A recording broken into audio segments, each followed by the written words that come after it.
Good evening, and welcome to the Norman Fries Distinguished Lecture Series. I'm Diana Cohn, Vice Provost for Academic Affairs, and I'd like to thank you for joining us tonight as we feature the College of Education with speaker Dr. Gloria Ladson-Billings.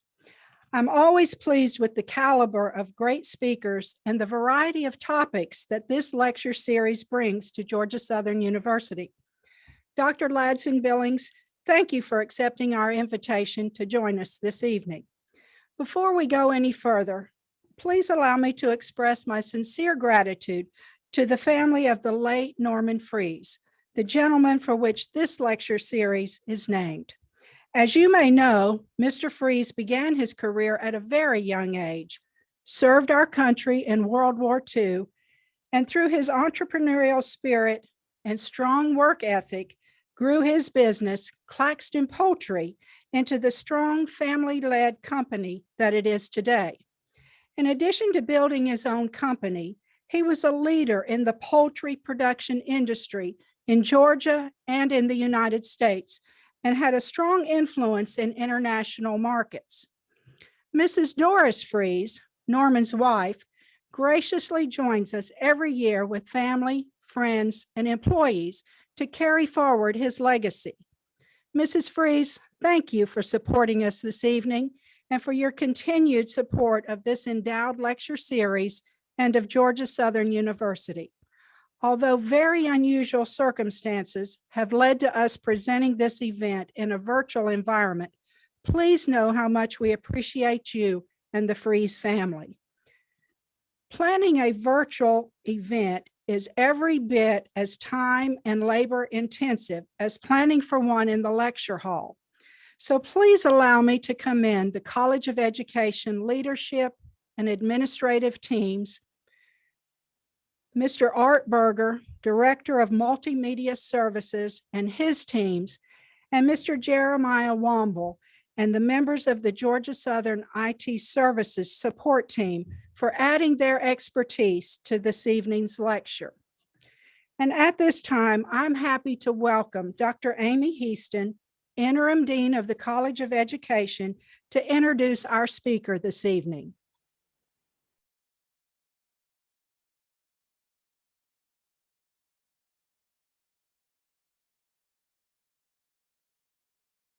Thank you, Dr. Cohn. Good evening.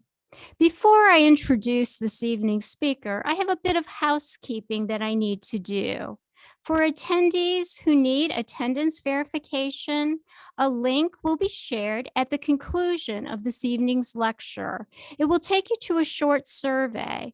Once completed, you will receive a confirmation email and a certificate of attendance. The survey will be open until 12 midnight. Thank you. And now, it is my honor to introduce this evening's lecturer. Gloria Ladson-Billings, PhD, is a distinguished pedagogical theorist, teacher educator, and author.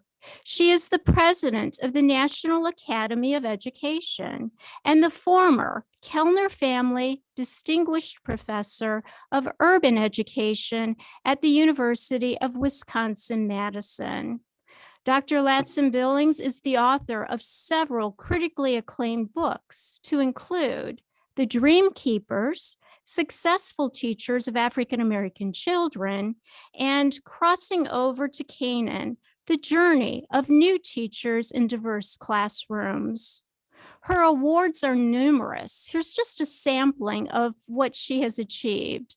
The H.I. Roms Faculty Fellowship, the Palmer O. Johnson Outstanding Research Award, the George and Louise Spindler Award for significant and ongoing contributions to the field of educational anthropology, the AERA Distinguished Research Award, and being elected to the American Academy of Arts and Sciences. Her lecture this evening will describe the way pandemics provide opportunities for revisioning and reimagining culturally relevant pedagogy, where we find new and more equitable ways of educating all students and creating a more democratic society. Ladies and gentlemen, Dr. Gloria Ladson-Billings. Well, thank you, Dean Heaston. That was a lovely introduction. I hope I can live up to it. And I just want to take a moment to thank the College of Education for selecting me for the Norman Fries Lecture. And I want to thank the Fries family for their generosity. These things don't just happen because we think they should happen. They happen because someone is generous enough and thoughtful enough to put it together. So I'm excited for that. And I got on the Zoom in time to catch some of the remarks that came through, perhaps students as well as faculty. I didn't hear everybody. I think, Joey, I may have just got the last part of yours, but Jamila, thank you. And you read the book 11 years ago, but the book has actually been out. That's the second edition. It was been out almost 30 years. And I'm in the midst of a third edition, a revision that the publisher has asked me to do. It's like the book that just won't die. And Chelda, it's so great to see you. I just imagine that young man who is your son is not only handsome, but probably taller than you at this point. And Katie, again, thank you. The NARS papers has been some time ago. I'm actually getting ready to talk to some science teachers in Michigan later this month. So thank you for that. I am delighted to be here, even if we have to be here virtually, to really talk about this notion of, how do we educate past the pandemics? So if you will bear with me, I'm going to share my screen. I've called this lecture Culturally Relevant Pedagogy, Educating Past Pandemics. And I want to again thank Dean Heaston for that lovely introduction. She summed it up very well. I am Professor Emerita from the University of Wisconsin-Madison, and Emerita is just a fancy way of saying that I'm retired, but I will tell you that I'm terrible at it. I'm flunking it. Somebody has to teach me what retirement actually looks like. I am the current president of the National Academy of Education. I'm a fellow at the American Academy of Arts and Sciences, and a fellow at the American Educational Research Association, and have currently become a fellow at the Hagler Institute at Texas A&M University. I want to start by talking about what I've called a tale of 4 pandemics. Now, I know people are saying, wait a minute, 4. We already have our hands filled with 1. What do you mean 4 pandemics? Well, of course, there's this one that we all know about, the novel coronavirus pandemic. It is the one that has placed us in this situation where I have to talk to you remotely, where I can't be there with you and enjoy your beautiful campus and probably your beautiful weather compared to mine. It was actually 9 degrees for a high today in Wisconsin. So that's the pandemic we all know about. But I would suggest to you that we also have a pandemic of anti-Black racism. What makes something a pandemic is that you see it happening all around the world. And so while we think of the local situation with folks like George Floyd or Breonna Taylor or Ahmaud Arbery, I have colleagues in the UK who have called to say, you know what, we're going through this same thing.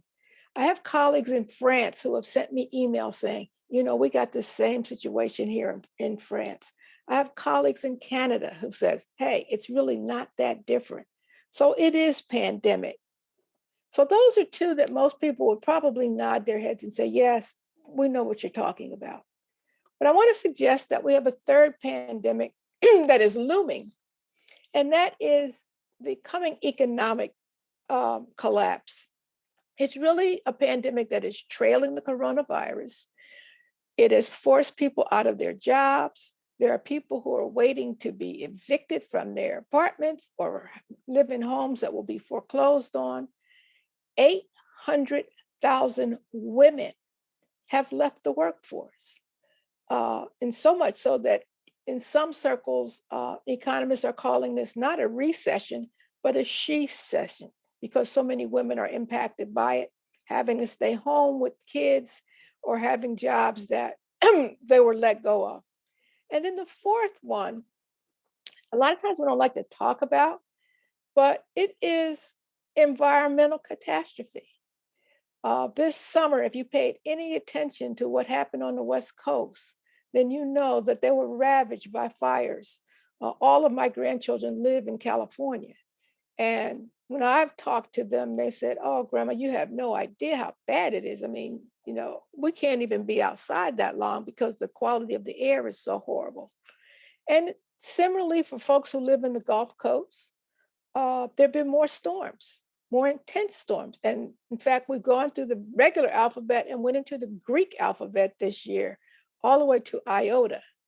And so even though you may not think these things are impacting you directly, they are having an impact, and they're having a worldwide impact. If I think about Georgia, and these are relatively up-to-date figures, these figures are from last week. You have had almost 800,000 confirmed cases of the coronavirus in your state. You've had confirmed deaths of 12,907 people. And when I think about that number, 12,907, usually my husband and I drive through Georgia a couple times a year because we head to Florida when it gets cold. So we have to go through Georgia. There are some towns and little small cities in your state that aren't even this large. If you talk about 12,907, that's pretty much everybody in Cordell, Georgia. And I mentioned Cordell because my mother-in-law was born there. It's pretty much everybody in Vidalia. It's pretty much everybody in Hawkinsville. One of my best friends from California retired to her home in Hawkinsville. So it's not just a number, it's actual people we're thinking of. You have almost 51,000 hospitalizations as of last week, and almost 8,500 people who were admitted to the ICU. You have 163,000 antigen positive cases. That is, people who have had the disease and may not know they had it, but when they checked them for antigens, they apparently had it. And then you've got another 1,600, almost 1,700 probable deaths. That is, somebody whose cause of death was said to be one thing, but it probably was coronavirus. So that's the situation just in your state. When we think about the climate issue in your state, you are experiencing more strong Atlantic hurricanes than ever before. So the total bar, the green bar, is all of the hurricanes that you've had. And you can see the difference between 1970 and 2010. That was 10 years ago. The yellow part of the bar represents the category 3 or higher hurricanes you've had in Georgia. Okay, and you're not necessarily in a hurricane alley. You're not Louisiana. You're not the Gulf Coast of Alabama or Florida. But you still had these intense storms. In the right picture, you see the upward slope of the average temperature that you end up experiencing in Georgia. So all the way back to 1970, we talked about the average temperature being 62.5. It has risen to almost 65. That may not seem like much to you, but in the world of climate change, this is a big deal because it's only going up. Now, I've told you these things, that our kids are actually being impacted by all 4 of these things. And I know it sounds like all kinds of gloom and doom, but I want to suggest to you that it's not all bad news. I've been deeply influenced by an Indian author by the name of Arundhati Roy. She's written a wonderful piece that you can find online and read for free in the Financial Times called The Pandemic is a Portal. And I want to share with you just a slice of what she had to say. She said that historically, pandemics have forced humans to break with the past and imagine their world anew. This one is no different. It is a portal, a gateway between one world and the next.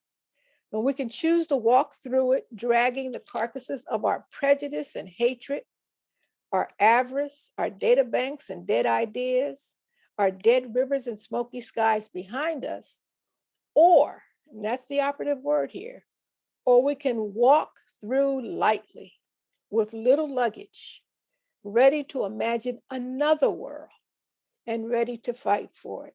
And I like that. I like everything that comes after that, or, that we can walk through lightly, that we don't have to bring with us all of the bad stuff that was on the other side of this pandemic. It is a wonderful opportunity. I believe it was Rahm Emanuel who was paraphrasing Winston Churchill, where he says, never fail to take advantage of a good crisis. So we got a crisis. How do we take advantage of it? Well, I've been arguing for the last 11 months that one of the things that has to happen for us in education is that we have to begin to reset. That is, to do what I've called, or what the computer folks call, a hard reset. Now, I got this image up here of a device that each and every one of us probably has, a smartphone. And so you have this phone, and you know what happens for whatever reason, just like I had trouble getting up and getting the presentation going. You have these instances where the phone just doesn't do what you want it to do. So you might turn it off and then turn it back on. Or you might take the SIM card out, see if there's any dust on it, kind of blow that off and start again. You might take the battery out, make sure that the battery terminals are touching. You may go online, see if you can find a tech support group that can help you. And sometimes you just have to break down and take yourself to the tech support store, the place you bought the device. And someone there may tell you, I think you need to do a hard reset. And that's not something most of us want to hear, because if we haven't backed up everything, that hard reset is going to wipe out all the pictures. It's going to wipe out all of your contacts. It might even lose your place in that Candy Crush game, right? You've got to start all over. And indeed, when they do that hard reset, they present you with a device that looks a lot like it did when it came from the factory. And I like that imagery, hard reset, when I think about what we could be doing in our schools and with our sense of education. Now, it's not a new idea. Can I suggest to you that after World War II, both Japan and Italy did hard resets when it came to working on their schools. For Japan, the hard reset meant expanding opportunities for girls. Very gendered, somewhat sexist society that didn't really care about the girls, but they realized that might be part of our problem. We have this very masculinist, macho way of doing things that had led us into a war that almost got all of us killed. It certainly took out the people in Hiroshima and Nagasaki. So they expanded education. That was a reset for them. And they also changed their organization. They used to just do elementary and secondary. They looked to the United States and realized there was something specific about early adolescence that required their own kind of educating. And so they started their middle school as a part of their hard reset. The photo on the right is a photo from Italy, specifically from the Emilia Regia preschools. Everybody in early childhood will tell you these are thought to be the best early education programs in the world. And in fact, at the University of Wisconsin-Madison, we often send early childhood candidates to Italy to see Emilio Reggio because they're just doing such marvelous things. But it came as a reset because, again, the folks in Italy said, we don't want to raise another generation of fascists. Do you see what that did? Did you see that that almost got us wiped off the face of the earth? We want young people who can think critically, not just walk in lockstep behind some strong person, probably strong man in this instance, but someone who can raise fundamental questions about what it means to be in a democratic environment. So those are lessons from history. We also have, I would say, probably an example closer to home in the post-Katrina era, and I'll talk a little bit more about that as we go along. As was said in the introduction, many of you know me from this term, culturally relevant pedagogy. You may indeed know me from this edition of the book, The Dream Keepers. And some of you have read the scholarly literature, and so you know me from an article that was written in the American Educational Research Journal. Dean Heaston talked about me winning the Palmer O. Johnson Award. I won it for this article on culturally relevant pedagogy that was in AERJ. So I want to take a moment to kind of give you a brief overview of what culturally relevant pedagogy is so that, you know, when someone says, oh, that's what we're doing, you'll be able to have a reference point and say, no, I don't think that's what she said. That's not what I heard from the actual person who coined the phrase. So, culturally relevant pedagogy. I like to use an equilateral triangle when I talk about this because I want to really underscore that each component is equally important. Equilateral triangle means equal sides, equal angles. And you know from your geometry class that if you take a side off, then you don't actually have anything. You need all three. The first one is this focus on academic achievement or student learning. The second one is on cultural competence. And the third one is on socio-political or critical consciousness. I want to take a moment to talk about each of these briefly. Supporting student learning, that's not a hard sell. Teachers know that that's their job, that they're supposed to ensure that students learn. One of the places, however, where we get bogged down is we try to figure out, well, are we supposed to do depth or coverage? For someone like me who used to teach US history, this was always a dilemma because I had this huge US history textbook to quote, get through. A lot of times, you know, we feel like we got to get through the syllabus. But when do we really get to go in depth around big ideas to help students really understand? Another thing that we often see when we think about student learning is that there is, particularly at the collegiate level, this notion that, well, if you have a high failure rate, then you have a rigorous course. Maybe that's not the case. Maybe if you have a high failure rate, is that you're not a very good teacher. So we need to figure out what it is that we want to happen in these classrooms. One of the metaphors that I've used for the way in which many of us were taught to teach is the notion of the sieve, that sort of everybody goes in the sieve and we push down on the top, and only those that come out the bottom are the worthy ones. Everybody else kind of gets thrown away. They get stuck in the sieve. I want to shift from that metaphor and that image to away from a sieve and towards a net, that the kind of teaching that we want to do is teaching that catches everybody. That is teaching for mastery. That's what I learned studying these highly effective teachers. They didn't care whether they got through the syllabus or through the course document. They cared whether students learned. You know, we hear teachers sometimes say, well, I taught that. Well, you may have taught it, but did they learn it? It has to have that dual action that has to happen. Yes, you're teaching, but we want to make sure students are learning. So that's what we mean when we talk about supporting student learning. The second component is cultural competence. And here we're talking about the ability to be firmly grounded in one's own culture of origin and fluent in at least one other culture. Once you grab that, it's not just learning your own language. Most kids know their home language. It's not just learning your own traditions. Most kids know their traditions. It's having those languages and traditions affirmed at school while you learn even more, while you learn another culture, while you develop fluency in another culture. So for most students of color, for most students who are immigrant, or students whose first language is other than English, that other culture that they are learning is typically mainstream culture.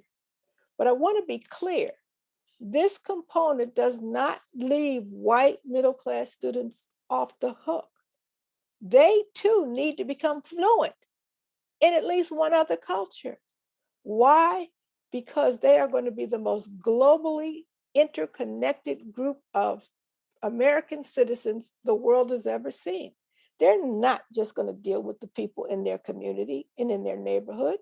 They're going to have jobs that put them in contact with people in Asia or parts of South America or Europe or Africa. They're going to be connected to other people or just other people across the country who do things and see things differently. And it's been a really interesting journey for me here in Wisconsin. I moved to Wisconsin coming from California, and my students declared that they didn't have a culture. And I really had to begin to show them that, yes, you do. You have a very specific culture that is rooted in being Midwesterners, being from farm families. We have a lot of dairy farms. We are the, quote, cheese state. So people see the world in a particular way, but they didn't understand that to be culture because for them, it was the center of the universe. So to be culturally competent, you got to be firmly grounded in what you start with. We don't want kids being denigrated or derogated because their language is different or because they see the world differently. We got to affirm that. But we also have an obligation to introduce them to even more. I think Rudine Sims Bishop, professor emerita from Ohio State in children's literature, says it best, is that we need to give our students mirrors, windows, and sliding glass doors. Mirrors so they can see themselves, okay? So the text that you select, what you decide to teach, ought to reflect them, not to see themselves. But they also should get a window so that they can look out and see a wider world, a world beyond themselves. But they need a sliding glass door that lets them go between the two. So that's two. You had student learning, you got cultural competence, and then this third thing is this socio-political consciousness or critical consciousness. And I use this picture of Thomas Jefferson because Jefferson was the one who suggested that in order to maintain a democracy, the people have to be educated. I gave you the examples from Japan and from Italy, where people were just expected to just go along with whatever was there. And we've seen even here in our own country where people haven't really thought for themselves around some things. We want our kids to be problem solvers. We want them to be able to maintain the democracy.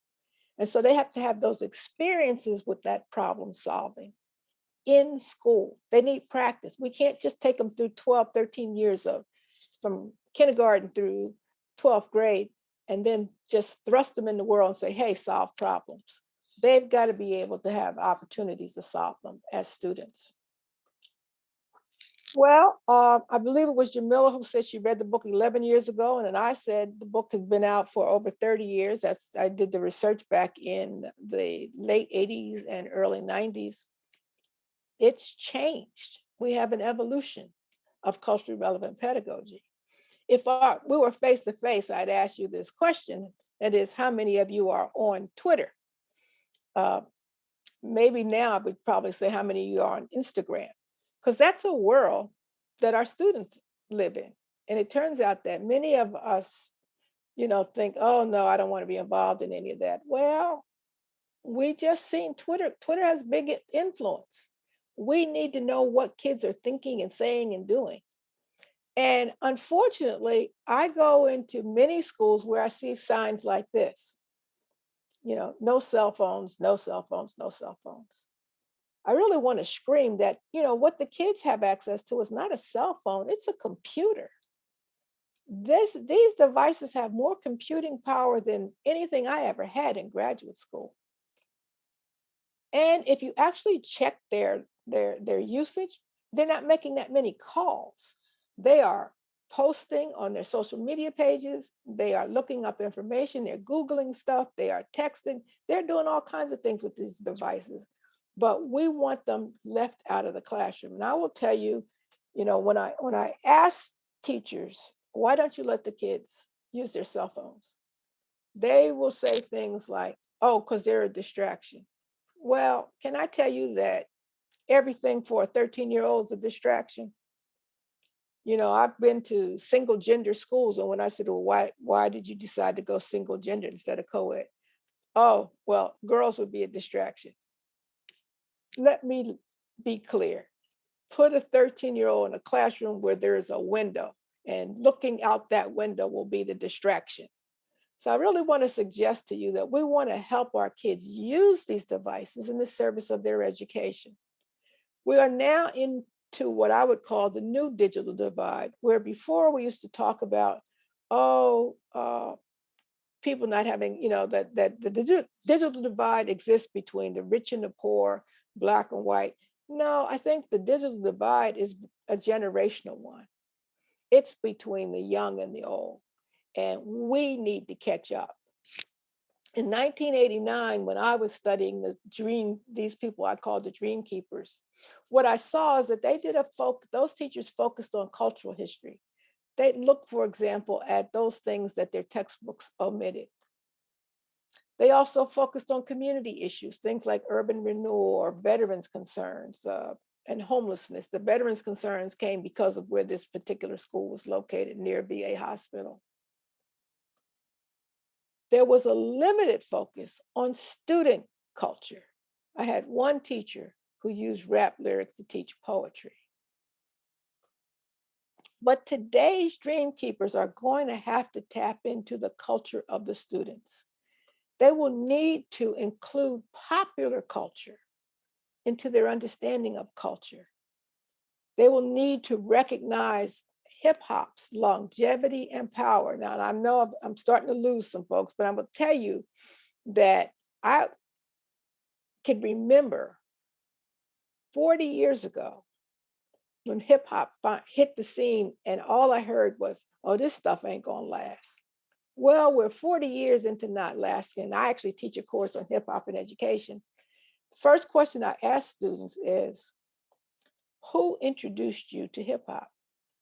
The most common response is, my parents. So I'm literally teaching the children of hip hop heads. So yeah, it's lasting.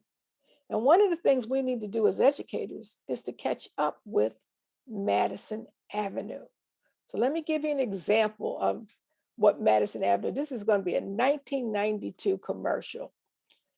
So that just tells you how long Madison Avenue's been on top of this. You watch me get Fred's Fruity Pebbles. Who are you? I'm the master rapper and I'm here to sing. I love Fruity Pebbles in a major way. He loves Fruity Pebbles in a major way. The bedrock yellow, orange, purple, lime, and red. But to get the fruity taste, I gotta trick Fred. Fruity. To get the fruity taste, he's got to trick Fred. Bonnie. Guess that's a wrap. Most Fruity Pebbles cereal, part of this nutritious breakfast. Yabba-dabba delicious. So that's an old commercial. I don't know when the last time anybody's eaten any Fruity Pebbles, but there's some interesting aspects of that commercial. Number one, Barney is invoking Run DMC. He's got on a pork pie hat. He's got the big chain around his neck. Fred is scratching, the technique that came out of hip hop, people like DJ Kool Herc, trying to find that loop and that beat to keep the same beat moving back and forth. Oh, and Barney has on Adidas. Now, you know, the Flintstones never wore shoes, but they've picked up these elements, Madison Avenue has, because they understand it is speaking to our children in a particular way. As educators, we tend to want that outside of the classroom, but this is a big part of who students are and what matters to them. So not only were they doing it in 1992, they have continued to do it. You watch me. Hello? Yeah, yup. I can't find it. I'm looking for it right now. Mm-hmm. One second. They say quit, they say done. They say we're too grown for fun. They say old, we say young. We say playful's never done. Don't fight the feeling, just let it flow. Stack it up, rack it up, let it go.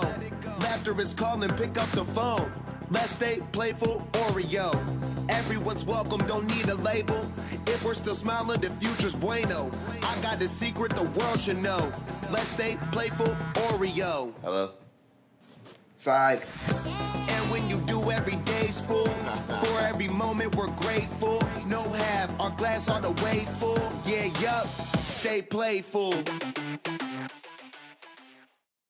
So here's Nabisco figuring out there is something about the rap persona. So they used Wiz Khalifa to sell Oreo cookies, not to sell rap music, not to sell records or videos or anything, but to connect up with their product, Oreo cookies, with something that the kids can recognize. They continue to get it. And yet we keep kind of lagging behind and can't figure out why we aren't getting it. I want to ask a series of questions as I wrap up that ask us, what does all of this mean in a post-pandemic world? Remember in the beginning, I talked about creating this portal, or, you know, kind of going through this portal and creating this new world. So when I said, what does this mean in a post-pandemic world? The first question I ask is, remember what happened post-Katrina? For those of you who remember Katrina, which was 2005, there was a big push to, quote, get back to normal. And what I've been arguing in this whole pandemic world that we are in is we don't want to get back to normal, because normal was our kids failing. Normal was Black and brown kids disproportionately represented in special needs classrooms. Normal was Black and brown kids disproportionately represented in suspension and expulsion. Normal were Black and brown kids in the lowest reading groups. Normal were Black and brown kids never being in AP and honors courses. That's not a place we want to go back to. So when people in New Orleans were talking about getting back to normal, I thought, what? You have a terrible school system. Why would you want to go back to that as your normal? Now, I'm not suggesting that what they came up with, because they definitely had a departure from normal, is the right thing to do. That is creating a totally charterized system that leaves some kids out because they don't score high enough on state tests. But I'm pointing this out to you because while many of us are anxious to get back to normal, because that's all we know, there are people out there thinking of doing something different. And I hope that we don't fall into this trap of that the difference being something that's even more harmful, that the remedy being even worse. One of the things that I think we have to ask ourselves is about changed assumptions. You know, before the pandemic, some kids we didn't think should have access to digital devices, and certainly not ones that schools provided. We said they can't have Chromebooks. We can't trust them with tablets. They can't have these devices. Well, it turned out they can, because we had to give it to them. Or we have people, you know, it's a time for us to ask the question, how important are these tests that we give all the time? For much of the country, there were no state mandated tests last year. And it hasn't we haven't fallen off a cliff because we didn't give a test. I'm not suggesting that we should never test. What I'm saying is, do the tests have to be the be all end all? Do they have to be the most important thing we do with kids? Do we have to give them every year? So think about that. I also want us to think about the role of social emotional learning. It's not just the academics that matter in kids' lives. We're seeing a lot of kids, because of the isolation of the pandemic, starting to devolve. You know, there are some concerns about the rate of suicide in some of our communities because kids are so isolated. And for me, as a theorist, it's, well, how do I begin to even rethink this whole notion of culturally relevant pedagogy? I started rethinking it around youth culture, but maybe I also have to think about it in terms of the pandemic. If you go back to student learning, a question that I would raise is, well, what actually counts as learning? We're hearing a lot of stuff about learning loss, but I'm seeing kids learn some things that I had no idea they would learn. If you spent any time paying attention to what happened in this country this summer, we saw young people more civically engaged than ever before. I also want to know, how do we determine what students know versus what they have? You know, a lot of times we give credit to students for what they have, that they have two parents at home, college education, so they can bring in a really fancy science fair project, which we know they didn't do. But what do they know? Can we begin to finally put tests in their proper perspective? I'm not really an anti-test person. I actually think the tests tell us something. I just don't believe they tell us everything. If tests told us everything, then the best drivers in our society will be 16 years old, because they have indeed passed the test. And if you've raised any teenagers like I have, you know those folks cannot drive. And can we begin to measure academic progress versus external standards? And what I mean by that is, kids come in a classroom in the fall and they're at a particular level. Can we give them credit for where they end up? Or can we only measure how they do on the external standard on that test? In terms of cultural competence, we have to ask ourselves, what's the role of this youth culture that I referenced? What's the role of Latinx culture or indigenous culture? Now, we don't just have Black, white, we have a variety of cultures in our schools. What's the role of socioeconomic differences? You know, someone can be Black and middle class. Do they present and respond differently than someone who is Black and poor? How do we help teachers understand disparity? A lot of times we are asking for things of kids. And I believe it was Katie that talked about, I wanted to do the project. My mother tried to help me, but I lived in a different neighborhood and I couldn't find deciduous trees. My teachers didn't understand that. And what's the role of digital literacy? You know, I actually went to visit a high school in Baltimore, and the kids are doing remote learning. And first question I asked them is, I said, like, how are you guys liking this? And I was expecting them to tell me terrible things. And yet I had one young man said, oh, I absolutely love it. I love it, love it, love it. And I said, really? What do you love about it? He says, well, when she gets on my nerves, I just turn her off. I said, oh, wow. I said, well, what happens? He said, oh, she'll probably will call me on the telephone. And then I just tell her I'm having internet problems. But what I was also hearing him say was, for the first time, I'm in control of my learning. See, when I'm in a classroom and she gets on my nerves, the best I can do is put my head down. And then I'm seen as insubordinate. And then I get put out. And then I end up having a detention, or worse, a suspension. All because I don't have a way of letting the teacher know this isn't speaking to me. And then finally, what about post-pandemic critical consciousness? What are the kind of questions we need to engage? You know, are we asking kids questions that get their minds going? How do we help the public understand our changing needs? The public now recognizes that the schools are more important than just a place for kids to go from 8 to 2:30 or 8 or 9 to 3 or whatever your hours are. In my community, the schools are continuing to feed kids because that's what they do. And then we talk about social emotional learning, but for what social emotional learning do we prepare? How do we meet the needs of kids who have been so isolated? How about kids who have been in abusive situations while they've had to go through this pandemic? How about kids who have lost their homes? What social emotional learning are they dealing with? And then how do we help our students cope with what I would call pandemic trauma? Some of these kids have lost loved ones. They've lost neighbors and friends. And it's not that they hadn't experienced death before, but they have not had a ritual closure during the pandemic.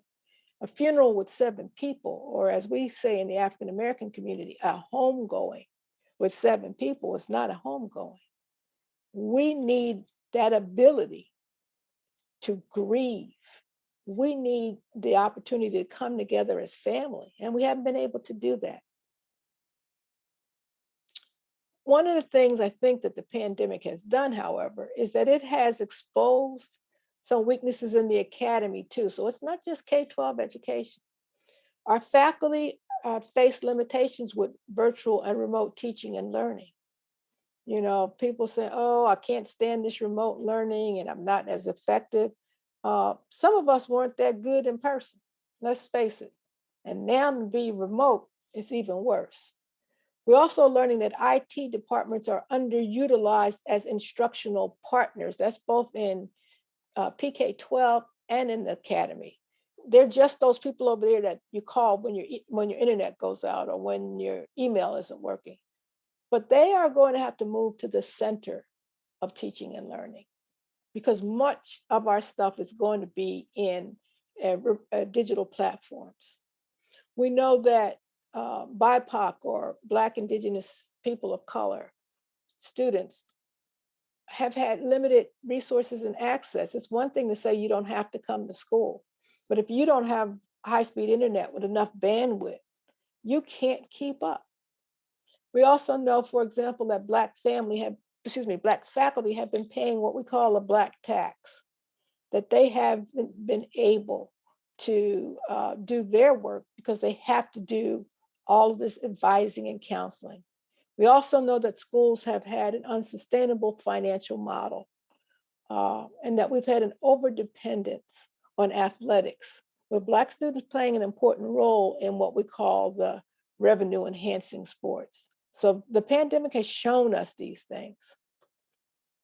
But there are some opportunities to reset in the academy too. For one, we can break out of the disciplinary and epistemological silos where English is over here and math is over here and chemistry is over here.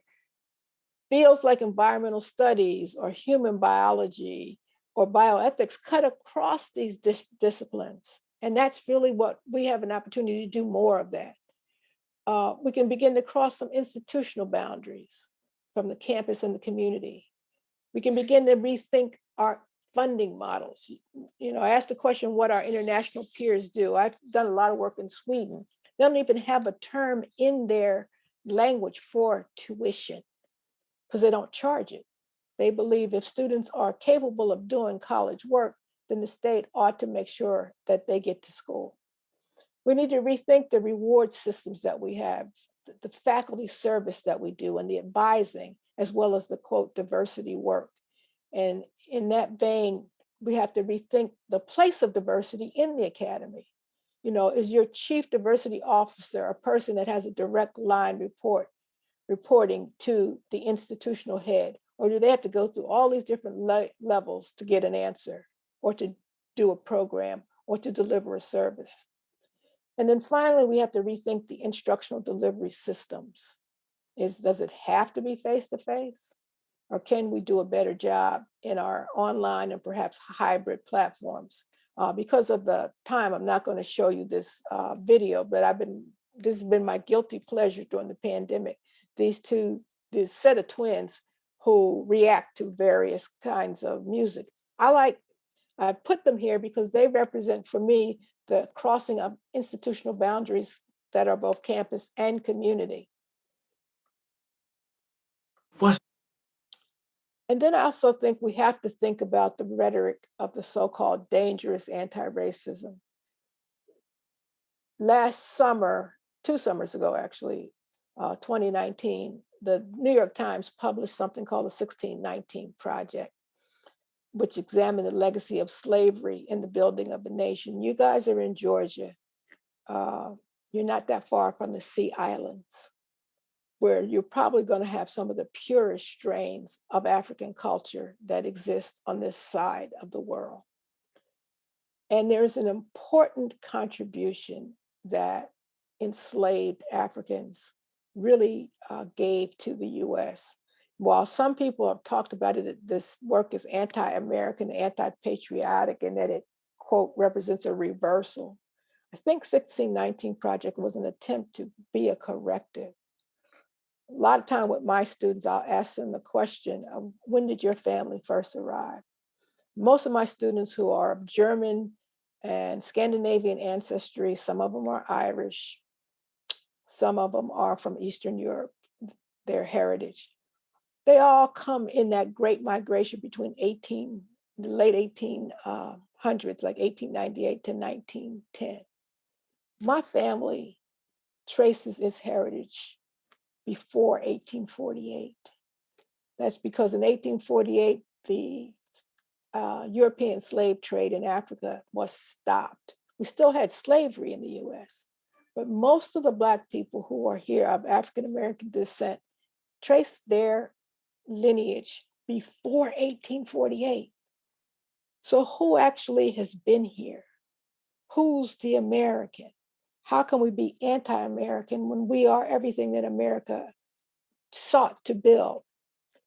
I want to end with a brief video of a youngster that I think is a good example of pulling together all of these things I've been talking about: youth culture, using one's own culture, but an interest beyond oneself. His interest is in environmental studies. So let me just share this with you, and then I'll be able to wrap up.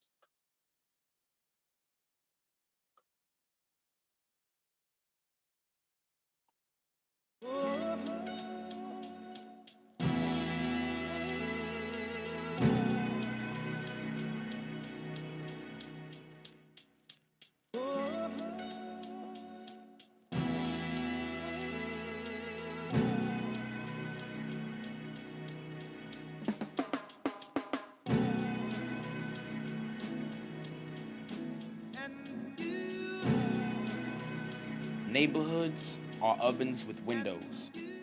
And as the knob on global warming increases, lives are preheated until a soul souffles. Pancake stack projects are poured over with a humid as thick as molasses. Heat and humidity are the perfect appetizer on death's plate. It's an all-you-can-eat buffet from May to October, and senior citizen discount is every day. If thermometers can measure temperatures, they should be able to measure human anxiety. As the temperature rises, we reach boiling points. Attitudes of those around us rise quicker than mercury, and the pressure of staying cool causes us to explode. Compressed living complexes circulate heat and cause compressed feelings to converge upon our neighbors in the hood.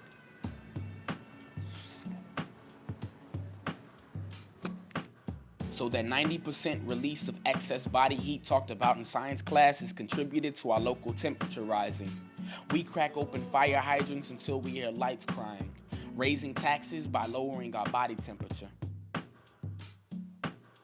And if you couldn't afford a wind replacer, fridges and freezers were propped open until your two brothers' faces are frozen. Audiences applaud the ice cream man once that familiar jingle mingles with our ears. This sweet release of flooded heat is a godsend. But what do you know? The ice cream vendor's name is Noah. As the temperature rises, so do attitudes, death rates, bills, and ice cream stocks. Heat affects the elderly more than it does us. Their lungs resemble the Dow Exchange, rises and drops until they crash. Ambulances are summoned, riding down the street flooded with the contents of the only fire hydrant.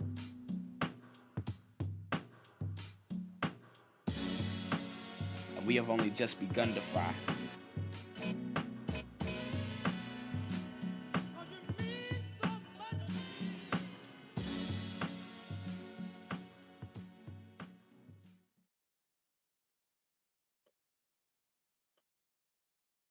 So thank you. I want to just give you a bit of a update on um, that young man.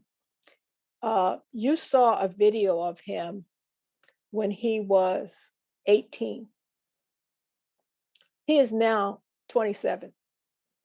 We found him at 18 and recruited him for our first wave hip hop arts scholars program.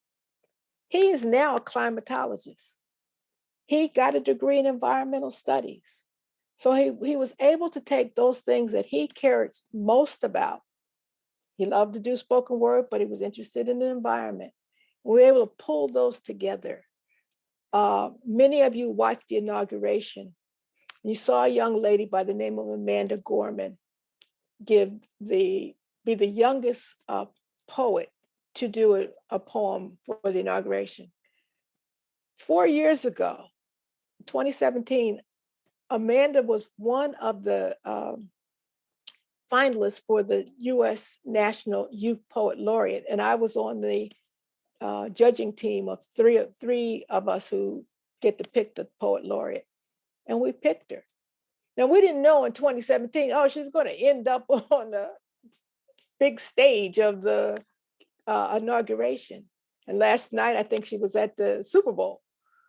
We don't know who these young people are. We just know that they have something within them that we have the responsibility to cultivate. And so I don't want you to fall back into old familiar patterns.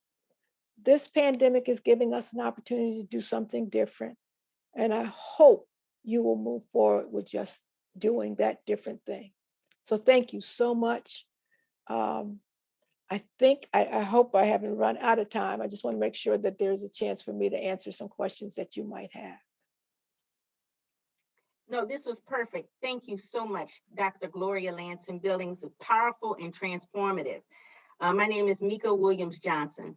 I'm a professor of educational research in our Curriculum Foundations and Reading Department.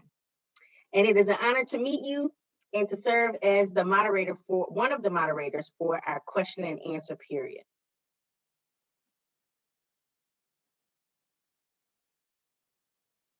You're on mute. Amy, you're on mute.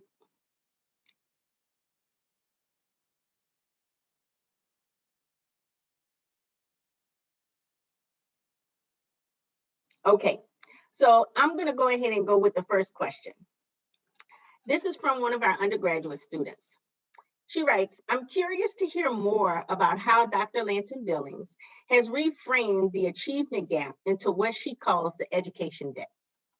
Okay. It's interesting she should ask that question because I had to give a talk on that earlier today. I've been concerned that the gap language seems to put the onus for educational disparity on the backs of the children and perhaps their parents and their communities and culture, sometimes on individual teachers. And I actually think that it is a collective community national responsibility. And I think it comes about because we have actually accumulated what I call a debt. So I don't want to get too technical here, but I've tried to make the distinction or make an analogy between the national debt and the education debt. And it all came about with me sitting in a taxi cab in New York City, trying to get my way to LaGuardia Airport. And of course, you're sitting in traffic. And I looked up and saw this sign that had, these numbers were going like crazy. And at that time, the number was 13 trillion. And I was like, wow. But underneath, there was another sign that said, and your family share is, and it was like 250 some thousand. And I was like, oh, I can't pay that. I actually looked at that debt clock recently. Now it's 20 trillion and my family share is 357,000. I'm like, no way. There's no way. Now, the question is, why did I feel like I needed to pay that? Well, part of our discourse in the society is all about not leaving debt, right? When you hear, when our Congress people are arguing about the budget, There's one group who says we cannot saddle our kids with even more debt. It's a collective responsibility. So the debt that we have saddled Black and brown children with is historical, it's economic, it's socio-political, and indeed it is moral. And I won't take too much time, but the historical one is essentially to say, we went hundreds of years with not educating them at all. And then all of a sudden we're saying, oh, why haven't they caught up? Right. Economically, we've won hundreds of years with substandard funding. And now we're saying, why haven't they caught up? And we still don't have funding equity. We have gone hundreds of years without giving people the actual right to vote. People think, oh, no, it's in the Constitution. You got the right to vote with the 15th Amendment. No, first of all, it was only Black men at that time. And then there were all kinds of Jim Crow and Black Code activities that said, well, if you can't read, you can't vote. If you can't pay the poll tax, you can't vote. If you can't pass the literacy, the test, you can't vote. Mm-hmm. Then we had the 19th Amendment that let women vote. We actually just had the centennial celebration of that amendment last year, but that was only white women. Black people did not get the legal right to vote until 1965. That's in my lifetime. Okay, we are talking about in mid 20th century, just letting people vote. And then that fourth component of this debt is the notion of stuff we're doing is just immoral. It is wrong not to let your citizens vote. It is wrong not to teach all of our young people to read. It is wrong for people not to have health care. It's just immoral. So those things combined, historical, economic, social, political, and moral, help constitute this debt that I've talked about. Thank you so much. We'll let Dr. Amy Atkins ask the next question. Sure, thank you. And I think hopefully now my audio is resolved. Mm-hmm. Yeah. Oh, the wonders of technology, guys. I know, really. And it is a lesson in humility. We only have time for one more question. And this is from one of our secondary education students. He says, I'm an American Indian, and I'd like to know what to do about schools not talking about American Indians and their history. And I think that's generalizable to many of our cultures. Thank you so much. And typically when I give these presentations, I actually start with a land acknowledgement because I'm actually coming to you from the Ho-Chunk land. You can't get a teaching certification in the state of Wisconsin without adhering to what we call Act 31, that our students are responsible for knowing all 12 bands, tribes, and federations of Wisconsin and the treaties, because we understand we're on their land. And one of the conversations that I try to have with folks is you cannot talk about Indigenous people without the notion of sovereignty. That's a fundamental concept when they want to talk about democracy, which is not a concept when you think of sort of the mainstream ways of thinking about democracy. So indeed, your student is absolutely right. And part of what I would urge students to do, I actually have my students read some literature, Indigenous people's literature, and it's kind of mind-blowing for them because they struggle to understand some of these ideas. And I'm like, well, wait a minute, you're supposed to be some of the brightest people in the country, right? You're in college and you're struggling with this text. In fact, I have a pretty big presence on social media, and the first thing I put last evening as we were sitting down to dinner and the Super Bowl was coming on is like, can we do something about this Kansas City team's name? Because we're still, I mean, that's where we're at, this really basic notion of respect for other people. And it's woven through everything. You can pick up a US history textbook and it'll talk about something in the 1500s and make a reference to the Southwest. Well, the truth of the matter is there was no Southwest in the 1500s. There was a Mexican Northwest, all right? So we've centered the world around our views. And for the most part, and when we talk about Indigenous people, we talk about them in the past and as, quote, museum. I would also just finally say to that student is that I actually have an Indigenous hip hop artist I work with. His name is Tall Paul out of Minneapolis. And I would urge you, go on YouTube, see if you can find Tall Paul, because he puts his language in his hip hop. It's just wonderful because he said, you know, we were losing the language. I didn't know how to speak Menominee, but I've worked with my elders. And so I want to make sure that the next generation learns this language too, but they're not going to connect unless I put it in a genre that they will understand. So he uses the hip hop to do it. Thank you.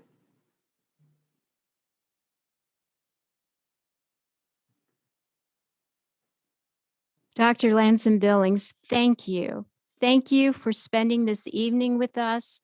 And thank you for asking us some tough questions that we can take back, we can ponder, and we can discuss with our colleagues and our students. Really appreciate this evening.